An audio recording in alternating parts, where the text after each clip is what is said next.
Apocalipse 3, de 1 a 6.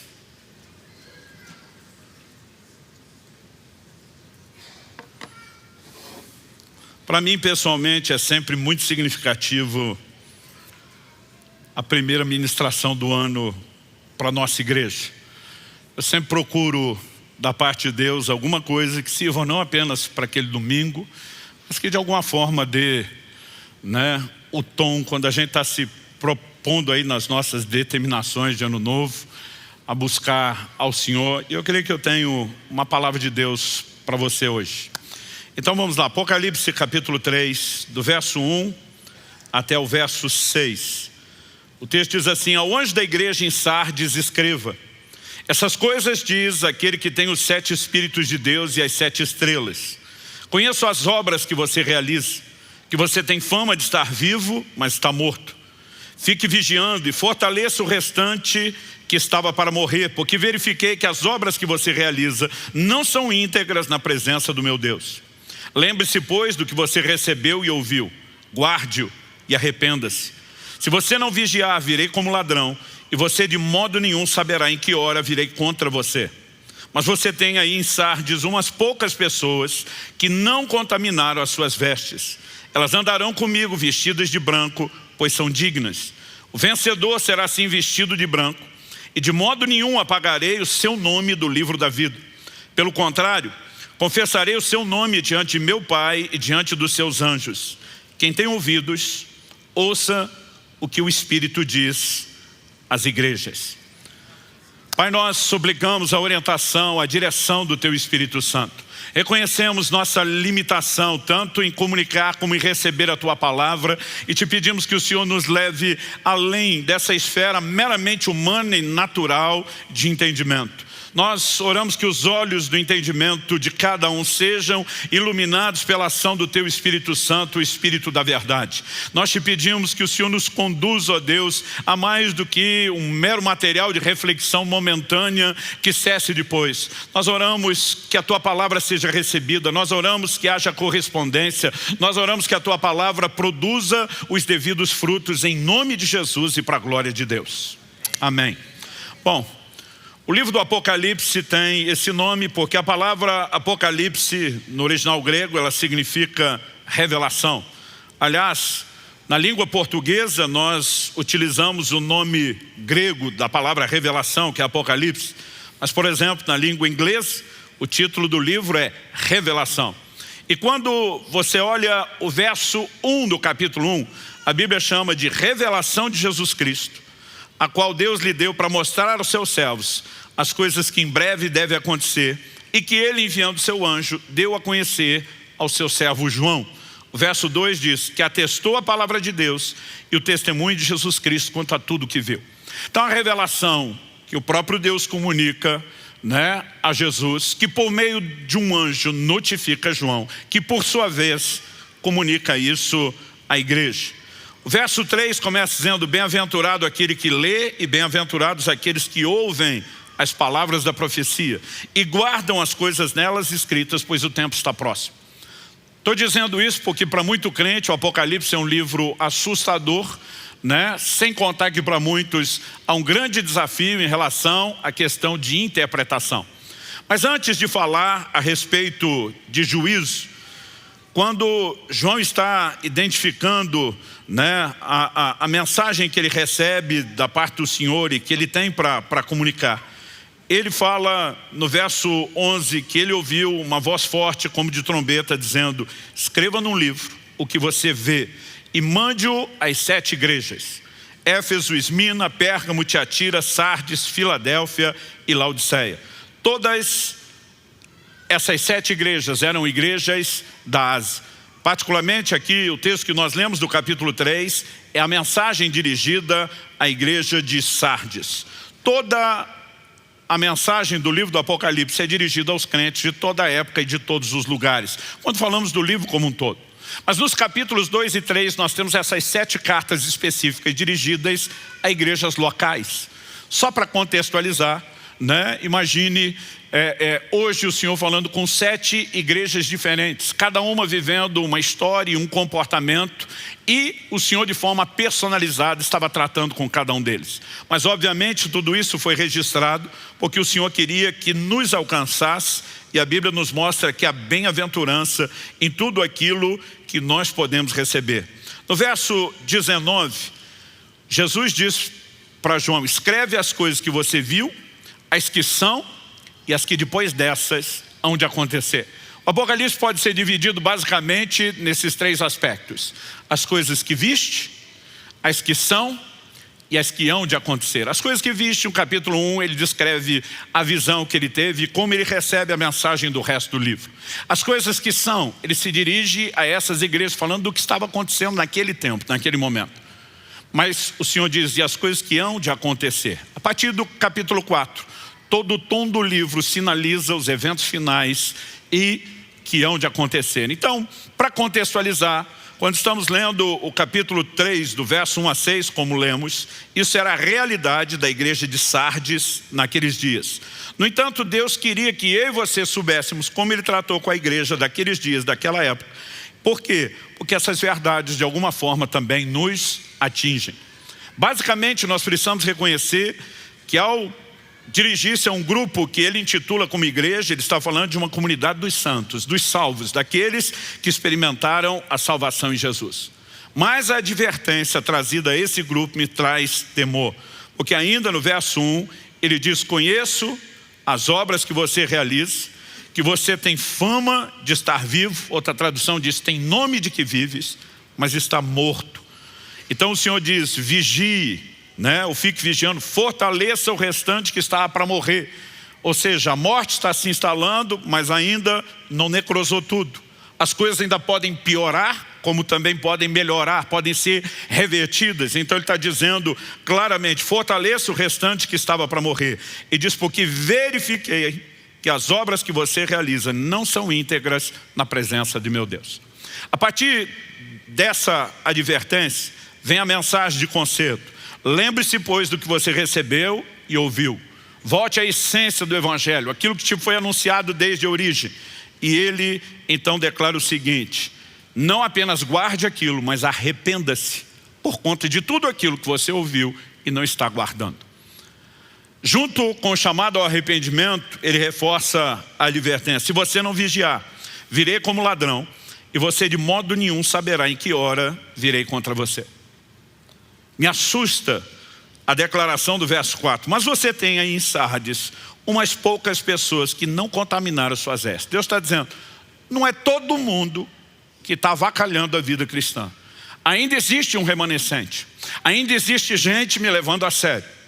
Depois de falar que apenas a menor parte o estava levando a sério, o Senhor ao mesmo tempo promete: elas andarão comigo vestidas de branco, pois são dignas. Então vem uma mensagem que é dirigida a todas as 7 igrejas: o vencedor. Em outras traduções, ao que vencer.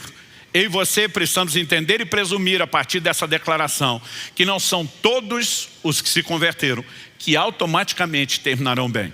Mas o Senhor está dizendo: ao que vencer, o vencedor será assim vestido de branco, e de modo nenhum apagarei o seu nome do livro da vida.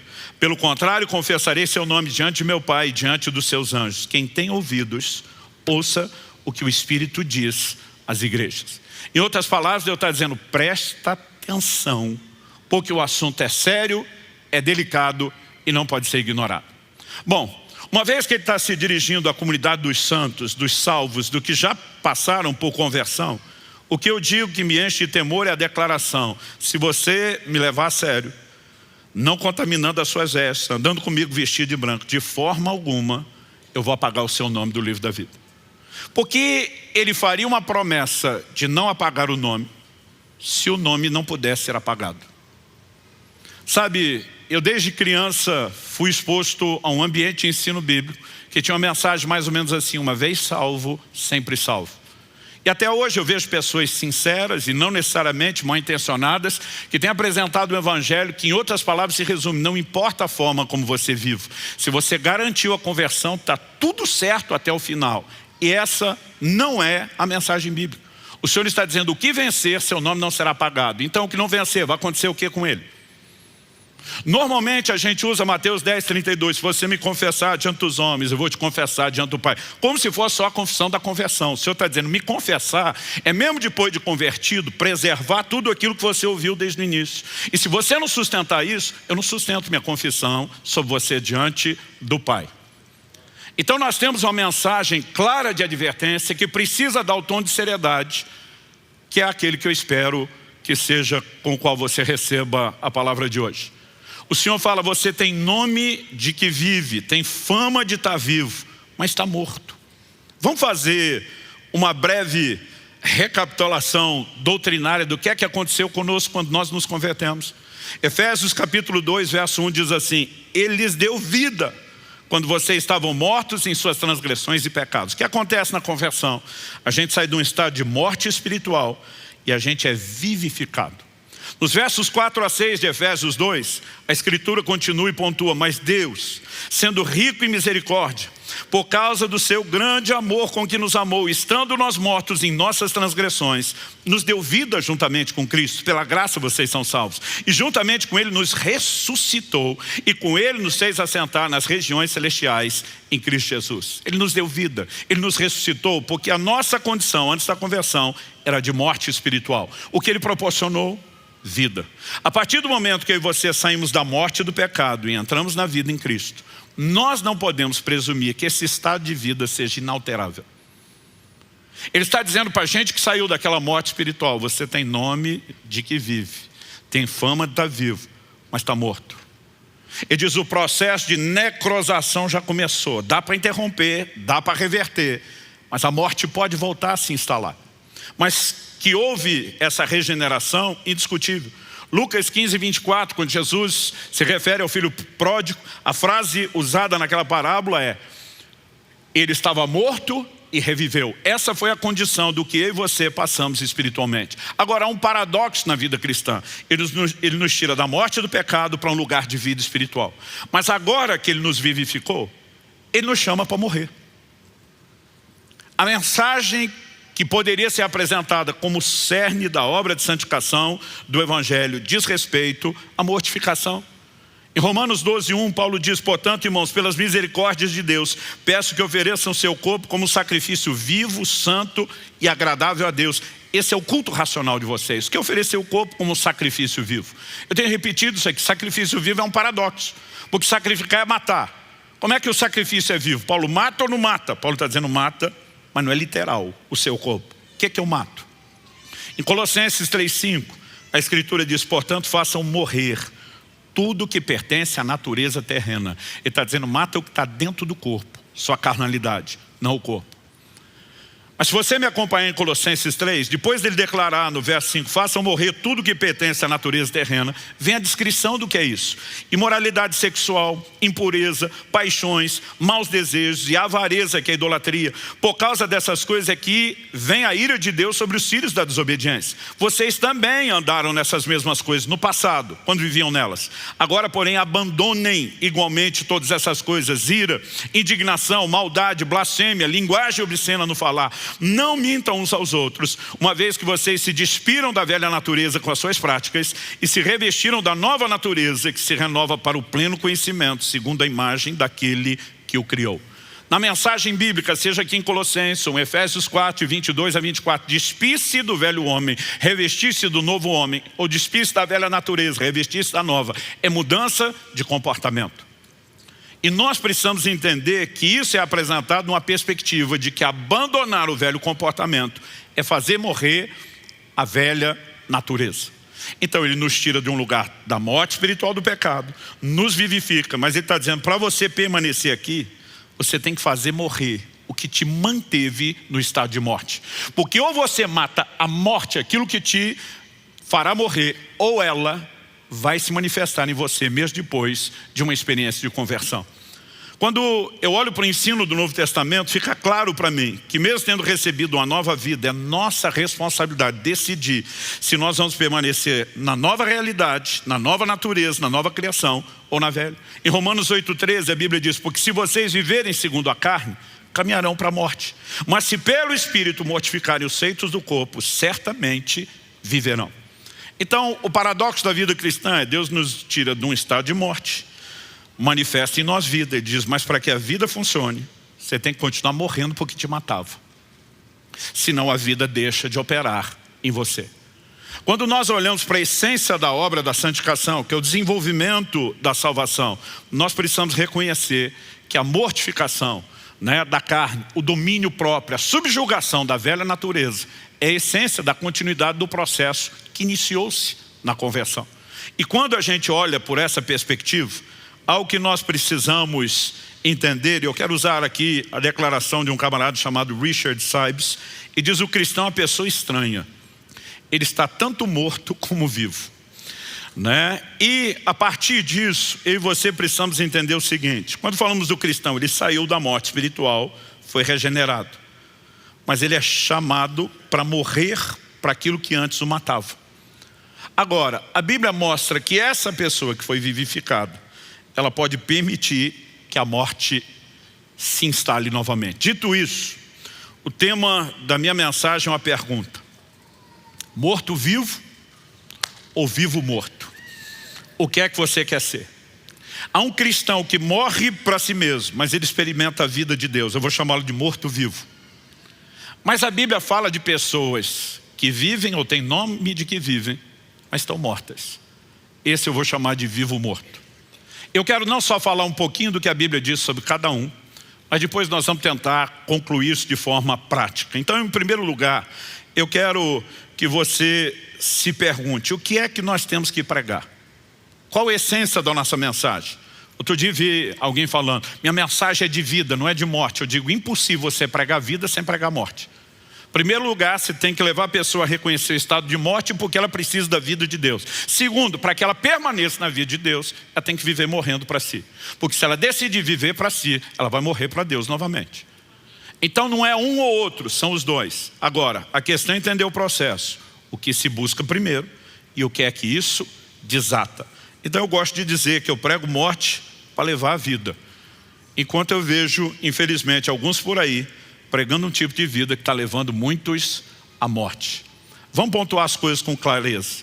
Quando falamos do morto-vivo, aquele que escolhe morrer para viver, algumas verdades não podem ser ignoradas, dizem respeito à essência do evangelho apresentado por Jesus. No evangelho de Marcos, no capítulo 8, o Senhor Jesus, no verso 34, diz: então, convocando a multidão e juntamente seus discípulos, Jesus lhes disse: se alguém quer vir após mim, negue-se a si mesmo, tome a sua cruz e siga-me. Bom, negar-se a si mesmo não é uma frase difícil de entender. Mas o que significa tome a sua cruz e siga-me? Ao longo de toda a minha caminhada cristã, eu tenho visto os cristãos a todo tipo de interpretação para tomar a cruz. Para alguns, tomar a cruz é ter que lidar com algum problema.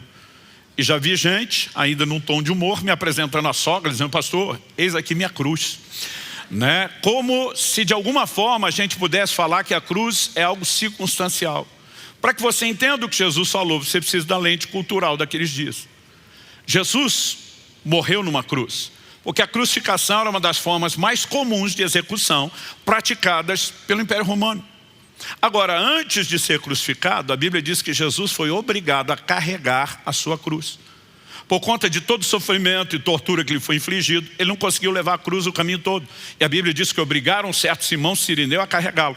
Mas por que é que os romanos impunham essa rota da vergonha, do camarada carregar a cruz antes da crucificação?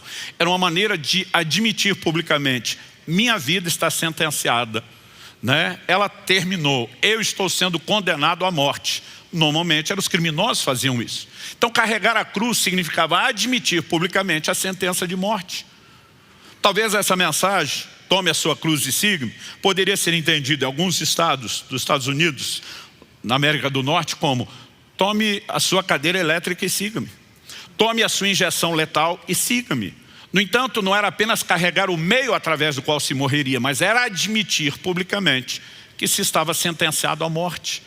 Ou seja, eu e você saímos no estado de morte espiritual do pecado, vivificados por Cristo, com um chamado claro: morrer para nós mesmos. Não existe um evangelho que exclua a cruz de Cristo, que deve ser aplicado em nossas vidas. Eu tenho visto gente dizer, não, Jesus já morreu para que nós não morramos. Eu digo, não é bem desse jeito. Ele sofreu uma condenação que você não precisa sofrer. Mas segundo os Coríntios 5,14, fala com clareza, o amor de Cristo nos constrange, julgando nós isso. Se um morreu, logo todos morreram. E os que agora vivem, por causa da morte dele, não devem mais viver para si mesmos, mas para aquele que por eles morreu e ressuscitou. Então Jesus está dizendo, você tem que negar-se a si mesmo. Ou seja, não existe um evangelho onde você simplesmente vive para você da forma como você quer. Se não há autonegação, se não há cruz, não é o evangelho. Mas olha o que Jesus diz na sequência, é isso que me deixa um pouquinho mais preocupado quando nós não entendemos isso e queremos viver de forma contrária. E diz, pois quem quiser salvar a sua vida, perderá. E quem perder a vida por minha causa e por causa do evangelho, esse a salvará. Honestamente, eu levei tempo para entender esse versículo. Ele me parecia uma contradição. Porque a gente pensa em perder e salvar a vida sempre no sentido espiritual. Aí eu imaginava Jesus dizendo, espera aí, quem quer salvar a sua vida, vai buscar salvação, perde. E que quem quer perder, está esculhambando, esse salva. Eu dizia, tem alguma coisa errada. Mas Jesus não está falando de perder ou salvar no sentido espiritual. Ele acabou de falar sobre você negar-se a si mesmo, tomar a cruz, admitir morte. Aí ele está dizendo, quem quer salvar a sua vida, quem quer escapar da cruz, quem quer fugir de um evangelho que significa autonegação, morte para si mesmo, vai dar ruim, ele no final é que vai acabar perdendo. Mas aquele que se dispõe a perder e aceita a cruz, esse vai salvar, porque é aqui que a vida de Deus se manifesta. Quem está entendendo? Jesus fala a mesma coisa usando uma outra ilustração em João no capítulo 12, verso 24. É o princípio de que a vida brota da morte. Em João 12, 24, Jesus diz, em verdade eu lhes digo, se o grão de trigo caindo na terra não morrer, fica ele só. Mas se morrer, produz muito fruto. O que Jesus está falando aqui, Paulo explica em 1 Coríntios 15, 36, ele diz, o que você semeia não nasce primeiro, não morrer. É vida que nasce da morte. Mas depois de Jesus falar que se o grão de trigo não morrer, fica só, mas se morrer é que vem a manifestação da vida, ele diz no verso 25 de João 12, quem ama a sua vida, perde-a. Mas aquele que odeia ou aborrece sua vida nesse mundo, irá preservá-la para a vida eterna. Aqui Jesus está falando a mesma coisa do Evangelho de Marcos. Mas ele fala, a disposição de perder aqui, garante ganhar por toda a eternidade. Ou seja, ele está falando sobre a vida que nasce da morte. Ele diz, se tentar salvar e não quiser morrer, vai perder. Mas se dispuser a morrer, vai salvar, vai ganhar com isso. E esse foi o evangelho apresentado e proposto por Nosso Senhor. Essa foi a mensagem que os apóstolos nos pregaram. Em Gálatas, no capítulo 2, nos versos 19 e 20, nós vemos Paulo dizendo, porque eu, mediante a própria lei, morri para a lei, a fim de viver para Deus. Estou crucificado com Cristo. Logo já não sou eu quem vive, mas Cristo vive em mim. E esse viver que agora tenho na carne, vivo pela fé no Filho de Deus, que me amou e se entregou por mim. Estou crucificado com Cristo. E diz aquilo que Cristo falou sobre tomar a cruz. E diz, eu admiti isso. Eu decidi viver isso. Ele não está falando apenas da identificação na obra realizada, mas ele fala sobre um estilo de vida. A forma como agora vamos viver o evangelho significa que eu e você precisamos não só nos apropriar de uma morte substitutiva que nos poupa de morrer, mas que nos permite morrer com ele. Não no sentido da morte espiritual que nós merecíamos, mas justamente morrer para aquilo que nos matava, para preservar a vida que ele tem nos oferecido. Quem está entendendo? Quando olhamos para a Escritura, o princípio de morrer para viver é muito claro. Quando eu considero esse paradoxo, olha o que Paulo diz em 2 Coríntios 4, de 10 a 11, que é o paradoxo do morrer e o viver. Ele diz assim, levamos sempre no corpo o morrer de Jesus, para que também a vida dele se manifeste em nosso corpo. Ele não está falando de uma morte literal, mas ele está dizendo, nós precisamos trazer o morrer de Jesus para a vida dele se manifestar em nós. Aí ele continua, ele diz assim, porque nós que vivemos, somos sempre entregues à morte por causa de Jesus, para que também a vida de Jesus se manifeste em nossa carne mortal. Sempre entregue à morte, ele não está falando da morte física, porque essa não dá para ser entregue a ela sempre. Agora, se existe um morrer diário para a nossa carne, para nós mesmos, ele diz, nós estamos sempre entregues a isso. Com qual propósito? Para que a vida de Jesus se manifeste em nós. Não existe como eu e você possamos de fato viver a plenitude do que Deus tem para nós, com o pacote completo de vida, sem uma decisão de morrer para nós mesmos. E nós precisamos escolher ser o morto-vivo, aquele que morre para viver. Porque tem muita gente decidindo viver para si mesmo, sem perceber que dessa forma ele está escolhendo morrer, voltar para o lugar de onde saiu. Há uma figura que me chama muita atenção no Velho Testamento, é quando Gideão lidera aquela tropa dos 300 homens escolhidos com os quais Deus o direciona. Ele tem uma estratégia interessante. Todos eles iriam carregar uma espada e um vaso. Dentro do vaso havia uma lâmpada, havia uma tocha. É evidente que ela estava dentro do vaso e ela ficava escondida, e que na hora certa, quando os vasos fossem quebrados, elas iam aparecer de repente na escuridão. Muitos ficam discutindo a razão disso, né? Dizem que na verdade Gideão deu um blefe, porque normalmente eram líderes de tropas que tinham as suas tochas, e que ele vendeu a imagem de que eram 300 tropas e não 300 pessoas. Mas a Bíblia fala de uma intervenção espiritual, não fala de algo que era mero golpe natural. Mas independente dessa visão a ser discutido, eu gosto de pensar nessa figura à lente do que Paulo nos ensina em 2 Coríntios. No mesmo capítulo 4, agora há pouco eu li os versos 10 e 11 para falar do morrer de Jesus no nosso corpo, se manifestando para que a vida dele apareça. No verso 7 de 2 Coríntios 4, um pouquinho antes, Paulo diz assim: temos porém esse tesouro em vasos de barro, para que se veja que a excelência do poder provém de Deus e não de nós.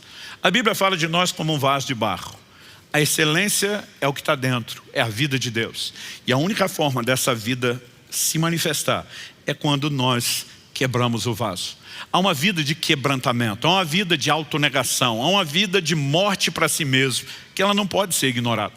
O Evangelho nos proporciona bênçãos? Sim. Deus tem um pacote desde a criação que apresenta para o homem deleites que Ele quer que a gente usufrua? Sim, eu não estou tentando negar isso.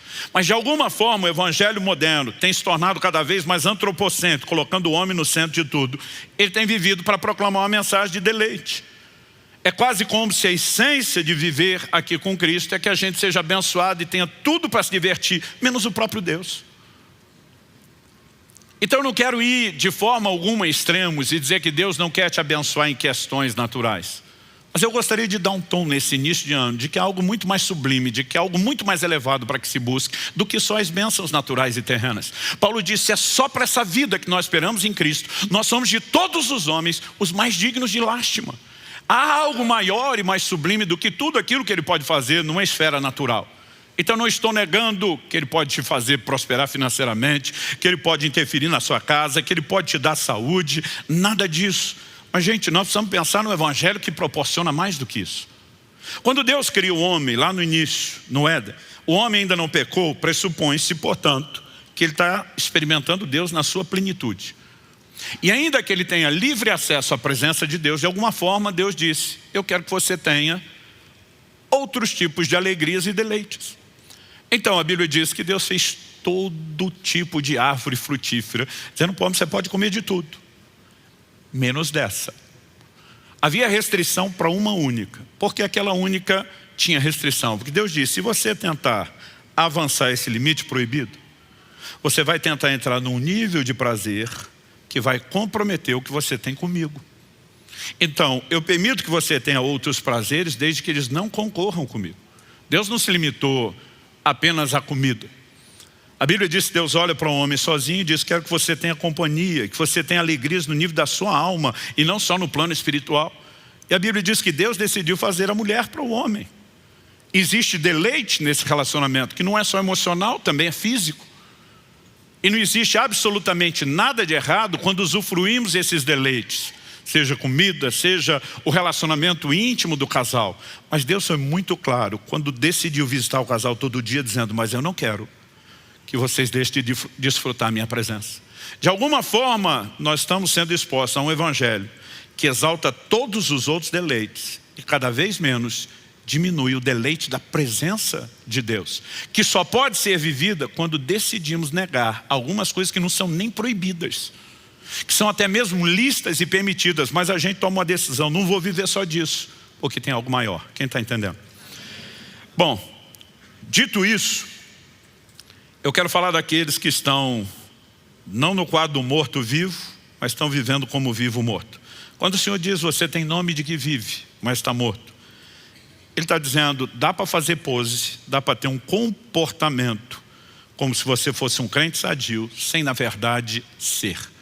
E quando Deus fala a respeito desse comportamento na vida desse povo da igreja de Sardes, algumas coisas que nós precisamos reconhecer.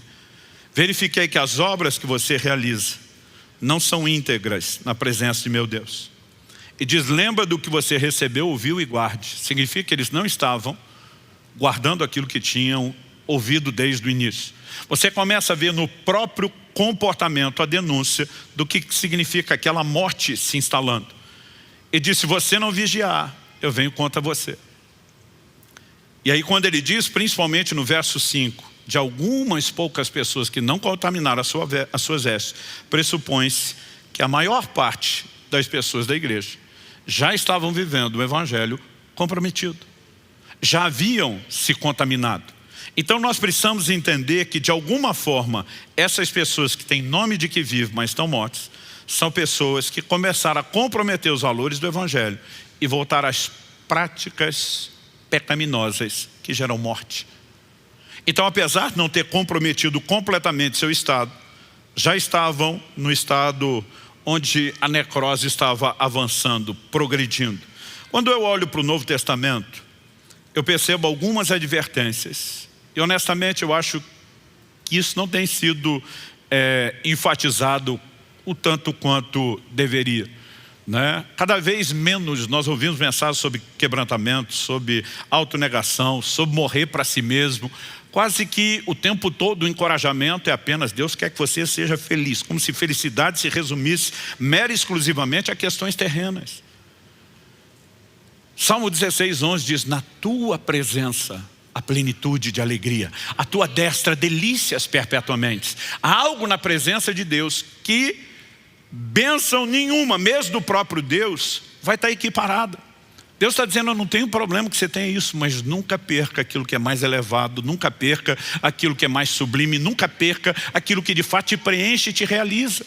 Aí você olha para a história e você vê cristãos que não tinham nada, eram perseguidos e viviam profundamente realizados. Hoje em dia você vê crente que tem tudo e vive triste, deprimido, como se o evangelho não fosse bom o suficiente, quando ele não percebe que o foco daquilo que ele está buscando é que está distorcido. Então tem pessoas fazendo escolhas. Vamos para as advertências. Paulo, por 2 vezes, escrevendo a Timóteo, apresenta 2 advertências que merecem a nossa atenção. A primeira delas está na primeira epístola, a segunda que eu vou trazer está na segunda epístola. Na primeira epístola, 1 Timóteo 5, nos versos 5 e 6. O contexto, ele está falando das viúvas, quais deveriam ser sustentadas pela igreja. Ele está dizendo aquelas que não tinham arrimo de família deveriam ser acolhidas, mas que as que tinham, as famílias deveriam sustentar. É uma orientação pastoral prática. Mas no meio disso vem um comentário. Paulo diz assim: aquela que é viúva de fato, não tem arrimo de família, e dizem: não tem ninguém para cuidar dela, espera em Deus e persevera em súplicas e orações noite e dia. E diz: o comportamento de alguém que está vivendo na dependência de Deus persevera em orações e súplicas noite e dia. Agora olha o que ele diz: entretanto, a que se entrega aos prazeres, mesmo viva, está morta. Ele simplesmente vai dizer: olha, presta atenção na que está se entregando a Deus e na que não, na hora de você fazer a lista de quem a igreja vai cuidar. Mas ele não chama atenção para algo que normalmente a gente não para perceber. Ele fala de uma pessoa que persevera na oração e na súplica, noite e dia, em plena dependência de Deus, porque não tem nada para extrair na dimensão natural de ninguém. Aqui não é nem mais a questão de prazeres, é de sobrevivência. Mas a Bíblia fala de uma outra que se entrega aos prazeres em vez de buscar Deus. E diz: essa, mesmo viva, vida biológica, está morta espiritualmente. Ele está falando de gente dentro da igreja. Assim como Jesus, falando da igreja de Sardes, ele está falando de gente morta dentro da igreja. Agora, olha a advertência da segunda epístola. 2 Timóteo capítulo 3, de 1 a 5. E diz, mas você precisa saber disso. Nos últimos dias sobrevirão tempos difíceis. A maior parte das pessoas, quando lê a advertência bíblica sobre os tempos difíceis, ela imagina circunstâncias.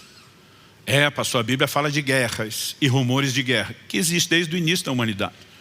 A Bíblia fala de pestes, que existe desde o início da humanidade. Obviamente, Jesus fala no final dos tempos sobre o que é traduzido como o princípio das dores. Isso é uma alusão às dores de parto.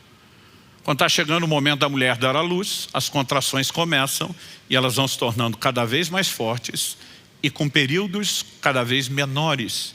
Pressupõe-se que no tempo do fim as mesmas coisas sempre aconteceram, iam acontecer com mais intensidade em tempos menores. Mas, se por um lado há esse clara advertência do que vai acontecer no tempo do fim, nós temos hoje capacidade, por conta de todo o desenvolvimento, principalmente da tecnologia, de viver um estilo de vida hoje que é muito melhor do que antigamente. Gente, como é que Paulo viajava a pregar o Evangelho? Um nível de locomoção e transporte precário. Não era apenas a falta de conforto. Quando você pensa nos tempos que eles gastavam para se locomover pequenas distâncias. Eu às vezes viro à noite dentro de um avião com 1 ou 2 voos. Eu cruzo, né, o país do norte para o sul e dá tempo de estar num outro evento. E outra, não é só velocidade. Você vem no ar-condicionado, numa boa poltrona, com conforto, né? No meu caso já desenvolvi a arte de dormir sentado, né? E você simplesmente tem hoje uma facilidade de vida que não se tinha antigamente. Wesley, há poucos séculos atrás, viajava no lombo de um cavalo para pregar o Evangelho. Nossa vida hoje é muito melhor quando você pensa em termos de estrutura do que antes. Alimentação. A Bíblia diz que Pedro estava com fome, a turma diz, vamos preparar o almoço. Pedro diz, vou orar. Por que vou orar? Porque o almoço não era que nem hoje, gente. Quando a turma diz, vamos preparar o almoço, vamos matar o animal, esfolar o animal, né? Esquartejar o animal, limpar o animal, temperar o animal, acender o fogo. O processo de tudo era lento. E a quantidade de alimento que eles tinham era limitada. Hoje a gente tem abundância, tem facilidade. O povo antigamente com qualquer gripe morria. Hoje a gente tem um desenvolvimento da tecnologia que a medicina não está oferecendo só solução para enfermidades. Nós estamos podendo prevenir com o estilo de vida saudável, com o entendimento que temos. Ou seja, os tempos difíceis não eram necessariamente as circunstâncias.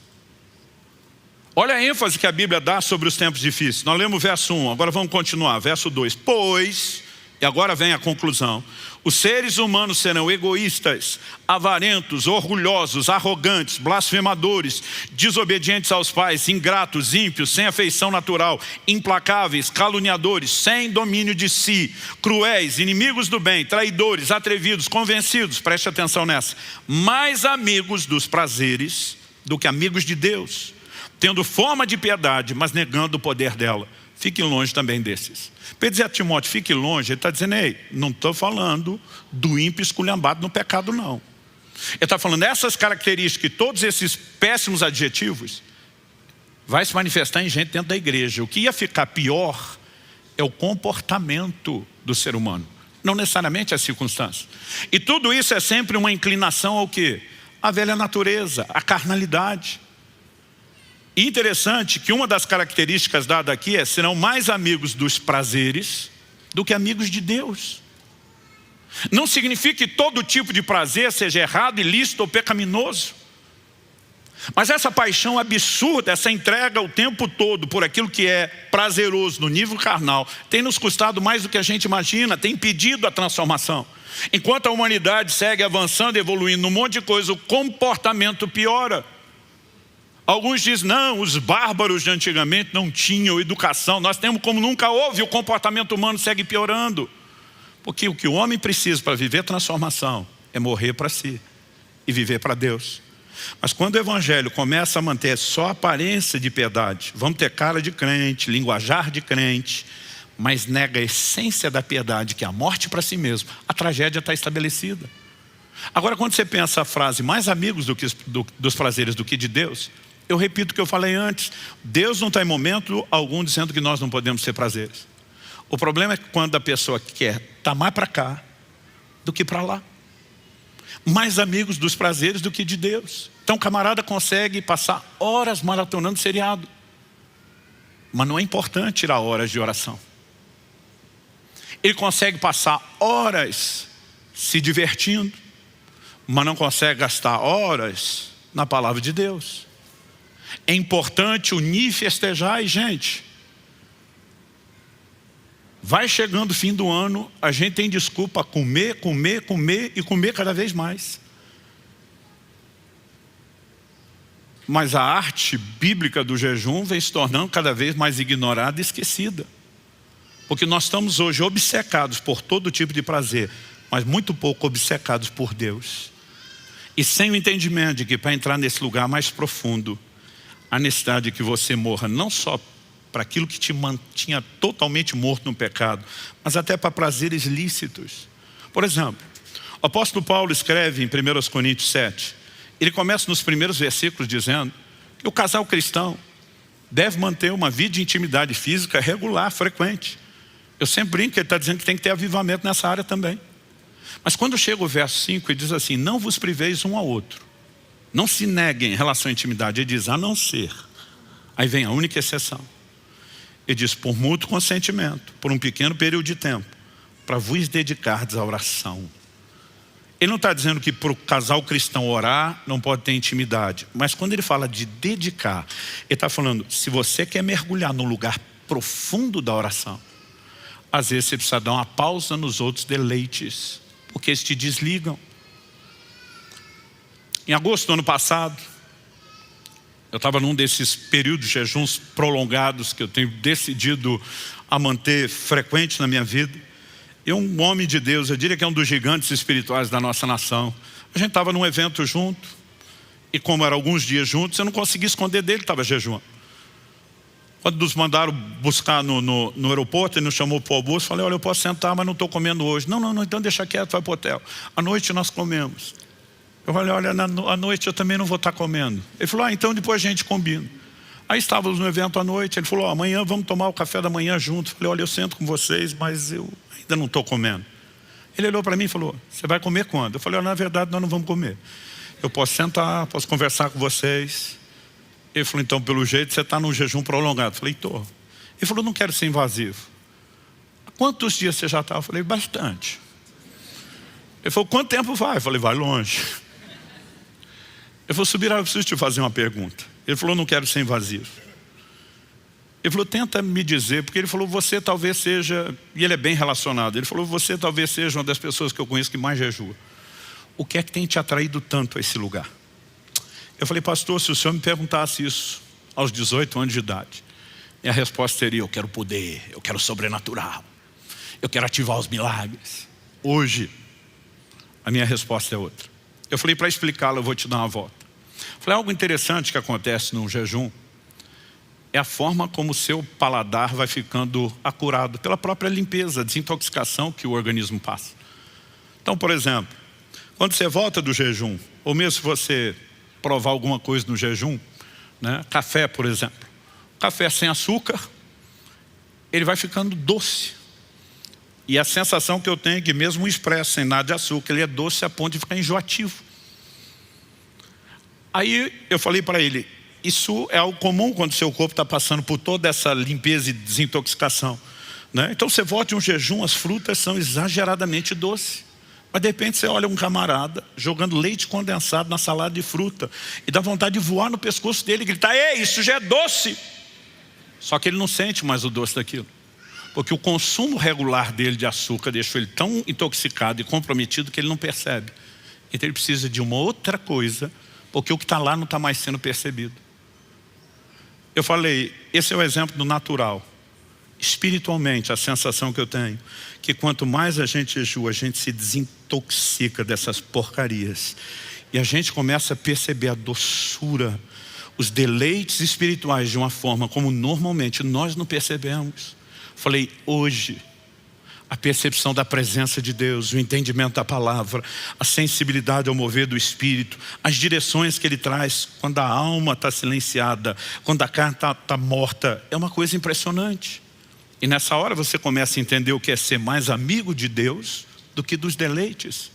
Mas quando nós queremos ser mais amigo dos deleites do que de Deus, dos prazeres, nós não vamos viver a plenitude do que Ele tem. Quem está entendendo?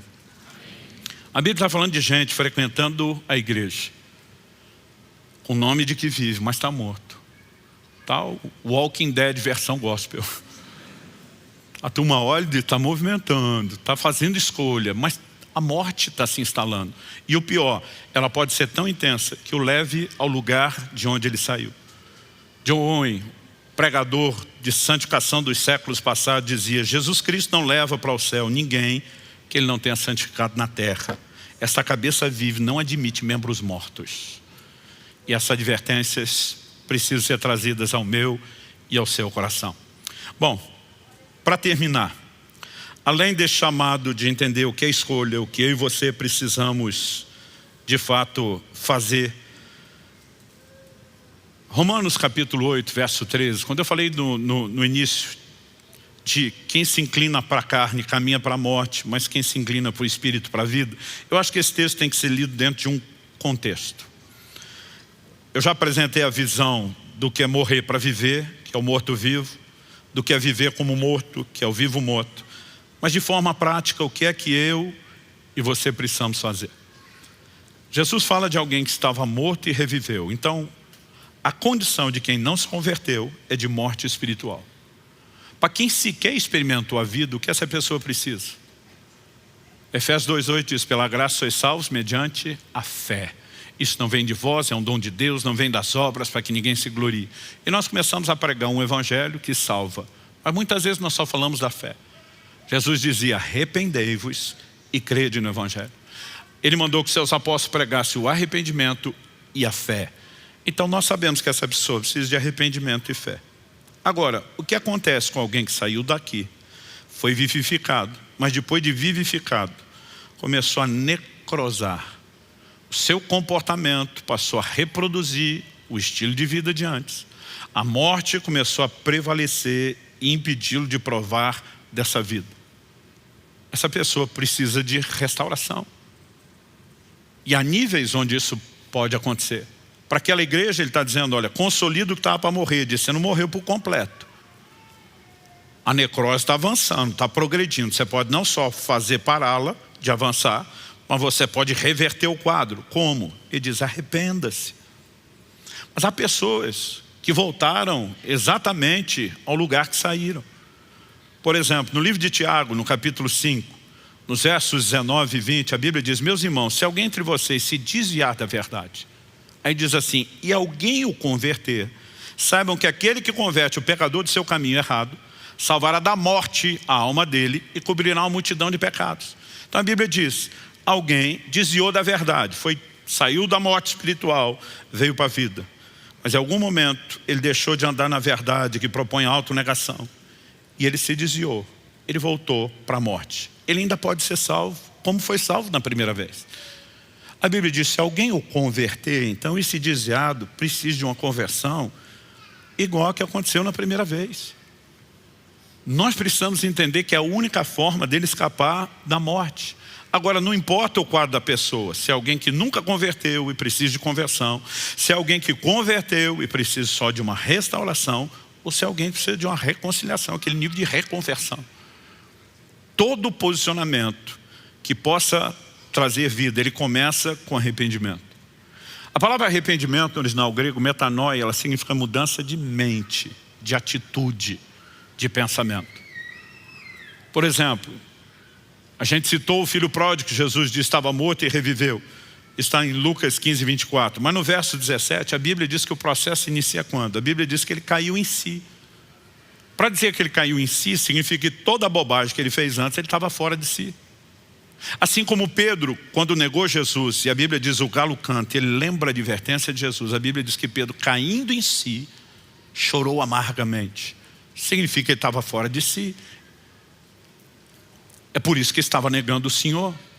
Então nós precisamos de uma consciência, reconhecer o nosso estado, então decidir mudar. Eu preciso da mudança, que sozinho eu não vivo, mas que me submetendo a Deus eu posso viver. Não há morte que prevaleça quando eu e você nos inclinamos à vida que Deus disponibiliza. Em Ezequiel 37, a nação está vivendo o pior período da apostasia da sua história. Eles estão dizendo, acabou-se a nossa esperança. É nessa hora que Deus dá uma visão para o profeta Ezequiel. Tem uma mensagem sólida de esperança para comunicar à nação. Deus mostra um vale de ossos secos. Não era só um cemitério. Aqueles ossos estavam todos misturados, espalhados, sequíssimos. Aí Deus pergunta para o profeta, podem esses ossos voltar a viver? E o profeta gentilmente diz para Deus, tu sabes. Tipo assim, me arrisco a falar nada. O Senhor sabe tudo, eu não sei de nada. Mas o que ele está dizendo nas entrelinhas, não boto fé nisso não. Não boto minha mão no fogo por esses ossos. Como é que isso vai voltar a viver? Mas aí Deus começa a dizer para eles, profetiza sobre os ossos.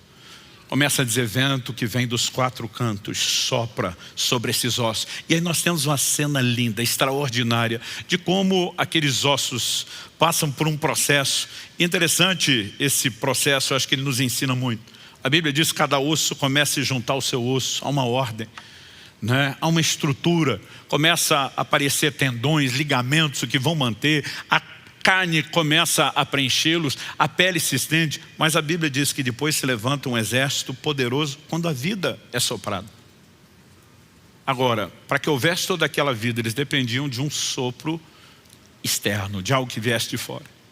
Quando a Bíblia fala do cristão, ela fala de um recurso que é interno.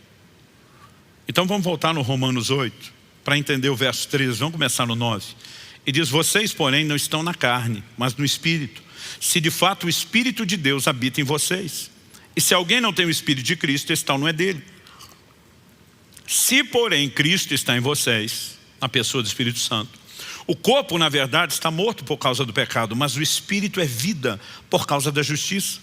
Se em vocês habita o Espírito daquele que ressuscitou Jesus dentre os mortos, o mesmo Espírito que também ressuscitou os ossos da visão de Ezequiel 37, esse mesmo que ressuscitou Cristo dentre os mortos, vivificará também o corpo mortal de vocês, por meio do seu Espírito que habita em vocês.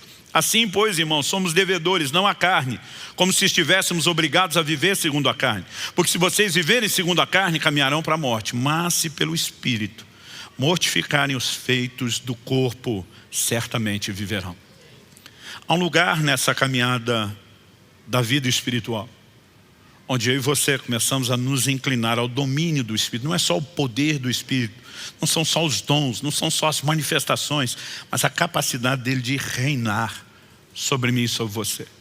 Jesus propôs um evangelho que, se eu e você não entendemos o que é a morte para nós não vamos viver. Como que você vira a face para alguém que te bateu nela? Como que você vira a outra? Eu não consigo imaginar um crente dizendo, não, estava esperando o dia inteiro por essa oportunidade de levar um tabefe e expressar o amor de Jesus que espontaneamente brota de mim. Naquele momento você tem que decidir morrer para você.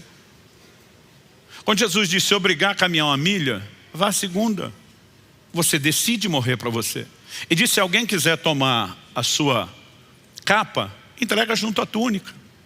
Imagina que a capa é o casaco. Ele disse, só estão querendo levar a parte de cima, entrega o resto. Como que nós vamos viver o evangelho de perdão que Jesus nos ensinou sem morte para nós mesmos? É justamente por não viver esse evangelho onde morre para si, mas buscar só o prazer, que a maioria dos crentes está que diz, não consigo viver isso. E sabe o que é o pior? Eles acham que viver isso é perda. Então eles ficam tentando se salvar. Não, eu tenho que viver um misto de evangelho, que deu para eu curtir Deus e as coisinhas sem perder todos esses prazeres. Mas Jesus está dizendo, criatura, entenda que se você não quiser perder, você nunca vai salvar, você nunca vai ganhar. E diz, mas se você dispuser a perder, você vai ganhar. O que você precisamos entender? Que santidade é não a carne, não é perda, é ganho. O que você precisamos entender? Que entrar num lugar de perda não é perda, é ganho. Na cabeça de alguns crentes, perdoar é perder. Eu não vou lutar por aquilo que é justo, eu não vou me vingar, eu vou ser uma pessoa passiva, frouxa, estou perdendo. Não, você está ganhando. E se a mentalidade não mudar, nós jamais vamos viver plenamente a vida que Deus tem para nós. Mas isso é uma escolha. E cada vez que Deus nos chama um exame e diz, tem morte aí, cuida, porque se você não parar essa morte, o resto vai terminar de morrer. Mas ao mesmo tempo vê ele dizendo, arrependa. Ele está dizendo, não estou te confrontando porque acordei hoje querendo implicar com alguém. Ele está dizendo, eu te amo tanto que eu não quero te perder. E eu vou lutar por você, o que for preciso e necessário. Basicamente ele está dizendo, eu não morri para você viver meio evangelho, um evangelho meia boca. Eu me entreguei para que você vivesse o pacote completo. Então você precisa entender a resposta completa para viver as consequências plenas que o evangelho pode proporcionar. Então ele está dizendo, se você está se perdendo, arrependa e decida viver da forma correta. Pastor, eu acho que o necrosé inteiro, se converta novamente e volte-se ao Senhor. Feche seus olhos por um instante, eu gostaria que nós orássemos juntos.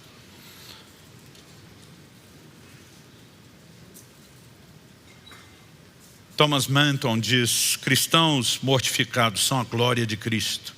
A mensagem da mortificação precisa ser resgatada.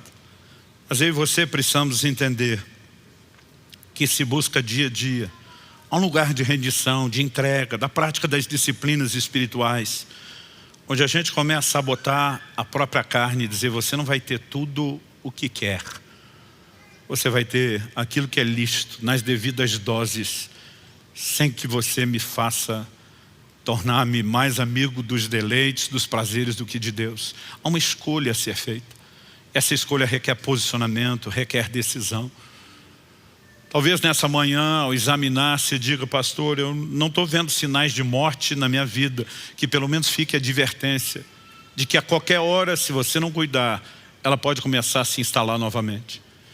Mas se você quer ser confessado diante do Pai, se você quer um nome que não seja apagado, você tem que escolher viver vestido de branco. Você tem que escolher não se entregar às impurezas. Você tem que escolher valorizar os verdadeiros deleites que vêm da intimidade com Deus, da comunhão com Deus. Não há nada nesse mundo que se compare a esse lugar.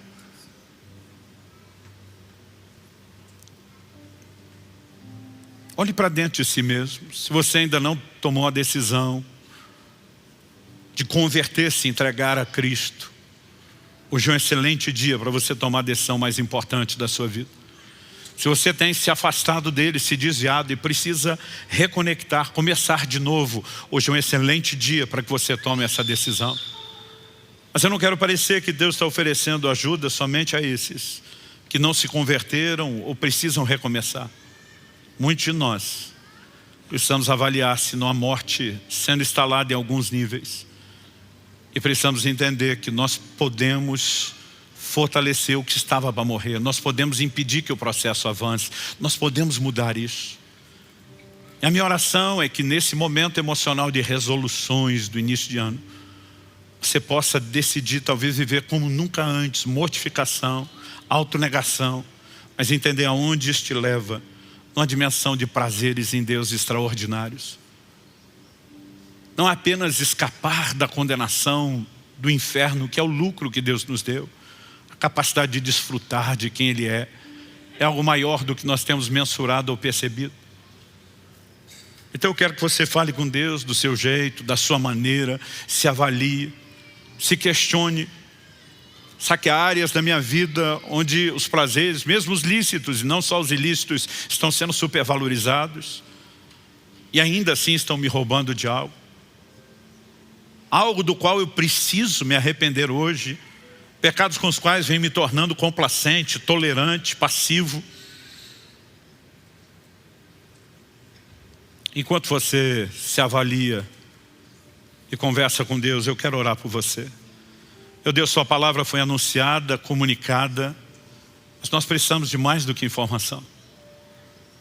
Nós precisamos do auxílio do Senhor, nós precisamos da direção e da condução do Teu Espírito Santo.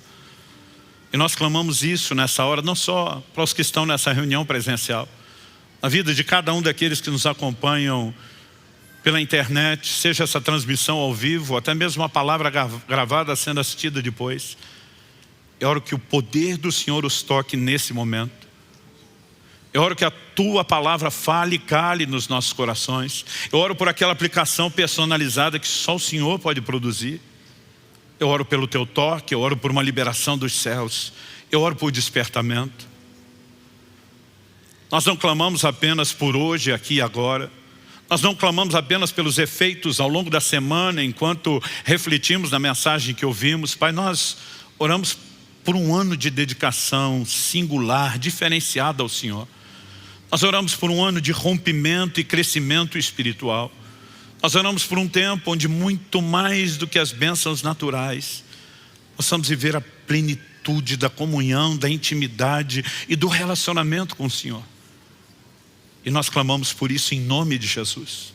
Estende a tua mão, sopra teu fôlego de vida e ajuda-nos, Senhor, a usar os recursos da ação do teu Espírito dentro de cada um de nós. Nós clamamos em nome de Jesus e para a glória do teu nome mesmo. Em nome de Jesus.